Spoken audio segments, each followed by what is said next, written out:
ने लगभग 43 मिनट्स का 43 मिनट का भाषण दिया, जिसमें से 39 मिनट उन्होंने दिल्ली के लोगों को और दिल्ली के लोगों द्वारा प्रचंड बहुमत से चुनी हुई सरकार को केवल गालियां देने का काम किया।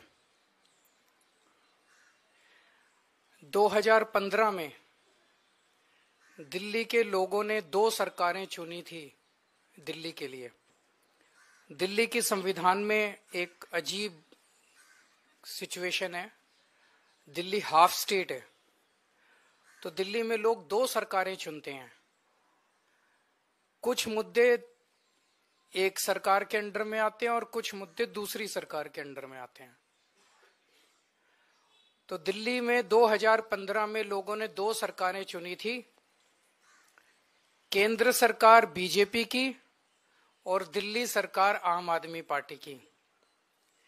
उसको अब 10 साल हो गए। इन 10 सालों में आम आदमी पार्टी की दिल्ली सरकार ने क्या क्या काम किए, आज अगर आप मुझे बताने के लिए बोलें तो शायद मुझे 2-3 घंटे भी कम पड़े। इतने काम किए, इतने काम किए, इतने काम किए। शिक्षा में, स्वास्थ्य में, बिजली में, पानी में, सीवर में, सड़क, इतने काम किए हम लोगों ने कि मैं कई घंटों तक काम गिना सकता हूं। लेकिन जो दूसरी सरकार थी, जो दिल्ली के लोगों ने केंद्र सरकार चुनी थी बीजेपी की, उन्होंने 10 साल में एक भी ऐसा काम नहीं किया जो कि आज प्रधानमंत्री जी अपने 43 मिनट के भाषण में आप लोगों को गिना के गए होंगे। अगर उन्होंने 10 साल में काम किए होते तो शायद आज उन्हें दिल्ली के लोगों को इतनी गालियां देने की जरूरत ना पड़ती। वो अपने काम गिनाते, वो गालियां ना देते। जो व्यक्ति काम करता है वो गाली नहीं देता। जब कोई आदमी काम नहीं करता तो फिर उसे गालियां देनी पड़ती है। वो गालियों के बस पे चुनाव लड़ता है। 2020 में प्रधानमंत्री जी ने दिल्ली के लोगों से कई वादे किए थे। 2020 के विधानसभा चुनाव में भी आए थे। ये बीजेपी का संकल्प पत्र है। इसमें कई सारी बातें लिखी हुई है। इसमें प्रधानमंत्री जी कह के गए थे 2020 में, साफ साफ इसमें लिखा है 2022 तक दिल्ली में सब लोगों को पक्के मकान दे दिए जाएंगे। ये इस संकल्प पत्र में प्रधानमंत्री जी ने बोला, 2020 में बोला उन्होंने। 2022 तक दिल्ली में सब लोगों को पक्के मकान दे दिए जाएंगे। 2020 से लेके 2025 तक आज प्रधानमंत्री जी 1700 मकानों की चाबी देके गए हैं। इसके पहले कालका जी में 3000 मकानों की चाबियां दी थी, तो मोटे मोटे तौर पे 4700 मकान बनाए हैं 5 साल में। 4700 मकान बनाए हैं 5 साल में। दिल्ली में 4 लाख झुग्गियां हैं, 15 लाख लोगों को मकान चाहिए। 4700 मकान इन्होंने 5 साल में बनाए हैं। मुझे लगता है कि शायद 200 साल का प्रोग्राम बीजेपी ने बनाया है। ये संकल्प पत्र 5 साल का नहीं है, 200 साल का है। 200 साल भी इस रेट पे अगर 5-5 साल में 1700 मकान बनेंगे, तो ये जो झुग्गी झुग्गी में जाके कह रहे हैं पक्के मकान देंगे, तो अगले 1700 मकान जो हैं वो 2030 के चुनाव के पहले बन के तैयार होंगे। और शायद वो देने की जरूरत भी ना पड़े, जिस तरह से ये झुग्गियां उजाड़ रहे हैं। पिछले 5 साल के अंदर इन लोगों ने झुग्गियां तोड़ तोड़ के 2,78,796 लोगों को बेघर कर दिया। प्रधानमंत्री जी वादा करके गए थे मैं तुमको पक्के मकान दूंगा, लेकिन धोखा दिया, पीठ में छुरा घोंपा। लोगों के बच्चों को सड़क पे लाके कितने सारे ऐसे इनके नेता जाते हैं, झुग्गियों में सोते हैं और 2 महीने के बाद उन्हीं झुग्गी वालों को उनकी झुग्गियां तोड़ के उनके बच्चों को सड़क के ऊपर, भरी ठंड के अंदर सड़क के ऊपर सोने को मजबूर कर देते हैं। 2,78,796 लोगों को इन्होंने 5 साल के अंदर बेघर किया। आज मैं आपको लिख के दे रहा हूं, मेरी बात नोट कर लेना। 2030 के चुनाव में अगर इन लोगों को वोट दे दिया, 2030 के चुनाव के पहले दिल्ली की सारी झुग्गियां तोड़ देंगे। 1700 फ्लैट भी नहीं देने वाले अगले 2030 के चुनाव तक, ये सारी झुग्गियां तोड़ देंगे। एक भी पक्का मकान ये लोग नहीं देने वाले। ये लोग गरीबों के दुश्मन हैं ये लोग। और जो 3000 कालकाजी में मकान दिए हैं इन्होंने, एक बारी जाके देख लो, नरक से भी बदतर है वो। लोग कह रहे हैं इससे तो झुग्गी अच्छी थी, पक्के मकान क्या दिया। नरक से भी बदतर दशा है वहां पे। लोगों की न सीवर है, न पीने का पानी है, कुछ भी नहीं है वहां पे। पूरी बुरी हालत है वहां पे लोगों की जो कालकाजी के अंदर रह रहे हैं। आज प्रधानमंत्री जी 10 साल के बाद आके 3 कॉलेजेस का शिलान्यास करके गए। कॉलेज शुरू नहीं हुए अभी, आज भूमि पूजन हुआ है, आज शिला रखी गई है, शिलान्यास हुआ है, नींव रखी गई है उन कॉलेजों की। मैं प्रधानमंत्री जी को कहना चाहता हूं, प्रधानमंत्री जी 10 साल लग गए आपको 3 कॉलेजों की शिला रखने में। इन 10 सालों में जब तक आप शिला रख रहे थे, इन 10 सालों में मैंने 22,000 क्लासरूम बना दिए, 3 नई यूनिवर्सिटी बना दी, 11 नए वोकेशनल कॉलेज बना दिए और 6 यूनिवर्सिटी कैंपस बना दिए। जितना टाइम आपको 3 शिलान्यास रखने में लगा, उतने टाइम में हम लोगों ने 22,000 क्लासरूम बना दिए, 3 नई यूनिवर्सिटी बना दी, 6 नए यूनिवर्सिटी कैंपस बना दिए और 11 नए वोकेशनल कॉलेजेस बना दिए। हमारी काम करने वाली सरकार है, हमारी शिलान्यास रखने वाली सरकार नहीं है जो चुनाव के पहले आती है और शिलान्यास रख के चली जाती है। मैं प्रधानमंत्री जी को कहना चाहता हूं, आप तो इतने ताकतवर आदमी हैं, आपके पास अथाह पैसा है, भारत सरकार के पास अथाह पैसा है, आपके पास इतनी पावर है, अथाह पावर है। एलजी आपका, पुलिस आपकी, 7 MP दिल्ली के आपके। मैंने 3 नई यूनिवर्सिटी बनाई, आप 30 नई यूनिवर्सिटी बनाते दिल्ली के अंदर, और आज आपको हमें गालियां देने की जरूरत नहीं पड़ती। आज आप दिल्ली के अंदर आते, दिल्ली के लोग आपको सर आंखों पे उठा लेते। मैं प्रधानमंत्री जी को कहना चाहता हूं, मैंने 22,000 क्लासरूम बनाए, आप 1 लाख क्लासरूम बना देते प्रधानमंत्री जी, लंबी लकीर खींचते। केजरीवाल ने इतना काम किया, उसके सामने लंबी लकीर खींच देते, केजरीवाल छोटा बन जाता।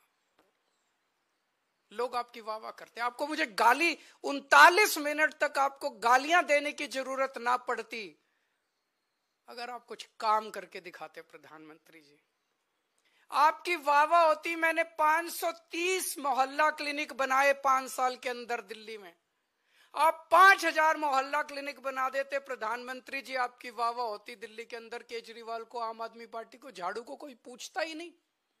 आपको मुझे गाली देने की जरूरत नहीं पड़ती। अगर आप, मैंने 5 नए अस्पताल बनाए पिछले कुछ सालों में, आप 50 नए अस्पताल बनाते दिल्ली के अंदर, प्रधानमंत्री जी आपकी वाह वाह होती।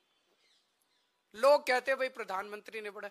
आपको आज 39 मिनट तक केजरीवाल को और मोहल्ला आम आदमी पार्टी को और दिल्ली के लोगों को गालियां देने की जरूरत नहीं पड़ती। पिछली बार याद करो, इसमें भी लिखा हुआ है, इनके संकल्प पत्र में लिखा है, 40 पूर्वांचली समाज के साथ सबसे बड़ा धोखा किया है भारतीय जनता पार्टी ने। सबसे बड़ा धोखा पूर्वांचली समाज के साथ किया। हमारे उत्तर प्रदेश और बिहार के गरीब भाई दिल्ली में आते हैं, या तो पढ़ने आते हैं या नौकरी ढूंढते हुए आते हैं। उन्हें दिल्ली में किराए पे रहने के लिए जगह नहीं मिलती, तो वो कच्ची कॉलोनियों के अंदर सस्ते किराए पे या तो ले लेते हैं जगह और या खरीद लेते हैं सस्ती कच्ची कॉलोनियों के अंदर। तो कच्ची कॉलोनियों में दिल्ली के अंदर लगभग मोटे मोटे तौर पे सब पूर्वांचल समाज के लोग रहते हैं। दिल्ली के अंदर कच्ची कॉलोनियों में 2014 के पहले कोई काम नहीं होता था, नरक की जिंदगी थी। 10 साल के अंदर आम आदमी पार्टी की सरकार ने लोगों को इज्जत और सम्मान की जिंदगी दी। हमने अपने पूर्वांचल समाज के भाइयों के लिए सड़कें बनाई, गलियां बनाई, स्ट्रीट लाइट्स लगवाई, नालियां बनवाई, सीवेज सिस्टम दिया, पानी की पाइपलाइन बनवाई, सीसीटीवी कैमरे लगवाए, मोहल्ला क्लिनिक बनाए, अस्पताल बनाए, स्कूल बनाए, उनको इज्जत की जिंदगी दी। 2020 में मेरे को याद है, शायद 5 दिसंबर का दिन था, जब हरदीप पुरी जी और ये आए थे और दिल्ली के लोगों को, पूर्वांचल समाज के लोगों को 2019 या 2019 के पहले वो प्रॉमिस करके गए थे 40 लाख दिल्ली की कच्ची कॉलोनियों के लोगों को हम मालिकाना हक देंगे, उनकी रजिस्ट्री कराएंगे। 5 साल में 25,000 लोगों की रजिस्ट्री हुई है, 40 लाख के मुकाबले 25,000 लोगों की। तो लोग कहने लगे हैं, जो कहते हैं वो तो कम से कम बिल्कुल नहीं करते ये लोग, और कुछ करे ना करे, जो ये वादा करते हैं वो तो आप ये लिखवा लो कि ये बिल्कुल नहीं करते। आज प्रधानमंत्री जी बोले दिल्ली में आपदा आई हुई है, कई बार उन्होंने कहा दिल्ली में आपदा आई हुई है, दिल्ली में आपदा। आपदा दिल्ली में नहीं आई, आपदा भाजपा में आई हुई है। 3 तरह की आपदा भाजपा में आई हुई है। पहली आपदा, भाजपा के पास सीएम चेहरा नहीं है। दूसरी आपदा, भाजपा के पास नैरेटिव नहीं है, उन्हें पता ही नहीं चुनाव किस मुद्दे पे लड़ना है। तीसरी पहुंच रही। मैं प्रधानमंत्री जी से निवेदन करना चाहूंगा कि अपने अमित शाह जी को कहिए, अगर उनको थोड़ा सा समय सरकारें तोड़ने, जोड़ने, एमएलए खरीदने से समय मिल जाए तो थोड़ा सा समय दिल्ली की कानून व्यवस्था पे भी दे दें। और जो काम दिल्ली सरकार कर रही है, शिक्षा में, स्वास्थ्य में, बिजली में, पानी में, महिलाओं के लिए, बुजुर्गों के लिए, उस काम को लोग आपदा नहीं आशीर्वाद कहते हैं। अगर आपका कोई प्रश्न है तो आप।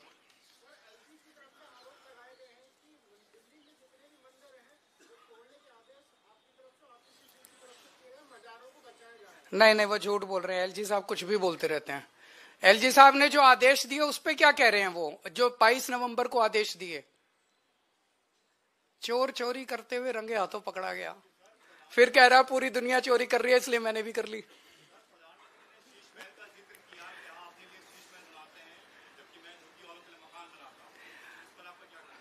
$2700 करोड़ का अपने लिए घर बनाने वाला, 8400 करोड़ रुपए के हवाई जहाज में घूमने वाला, 10 लाख रुपए के सूट पहनने वाला व्यक्ति, उसके मुंह से शीश महल की बातें अच्छी नहीं लगती। मैं व्यक्तिगत आरोप प्रत्यारोप में नहीं जाना चाहता, मैं गाली गलौज की राजनीति नहीं करता, मैं व्यक्तिगत आक्षेप नहीं करता, ये मैं भी कर सकता हूं। मैंने काम इतने किए हैं 10 साल के अंदर, मैं अपने कामों की राजनीति करना चाहता हूं, गाली गलौज की राजनीति मैं नहीं करता।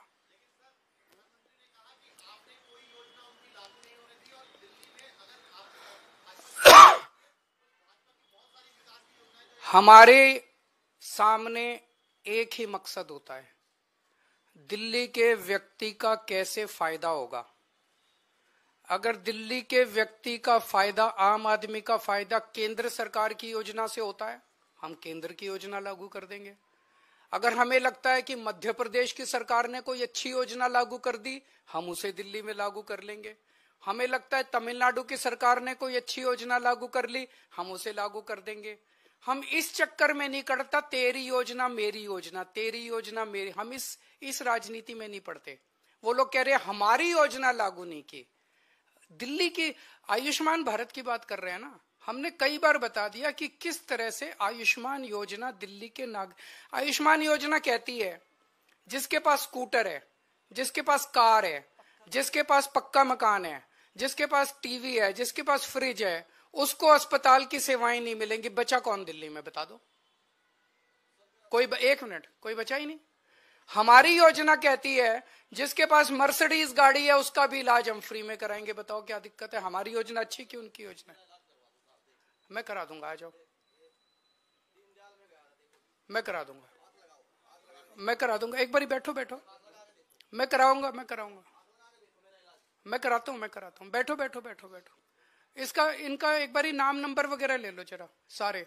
मैं कराऊंगा भाई साहब आपका इलाज, बेस्ट से बेस्ट, बेस्ट से बेस्ट इलाज कराऊंगा, आपका चिंता ना करो।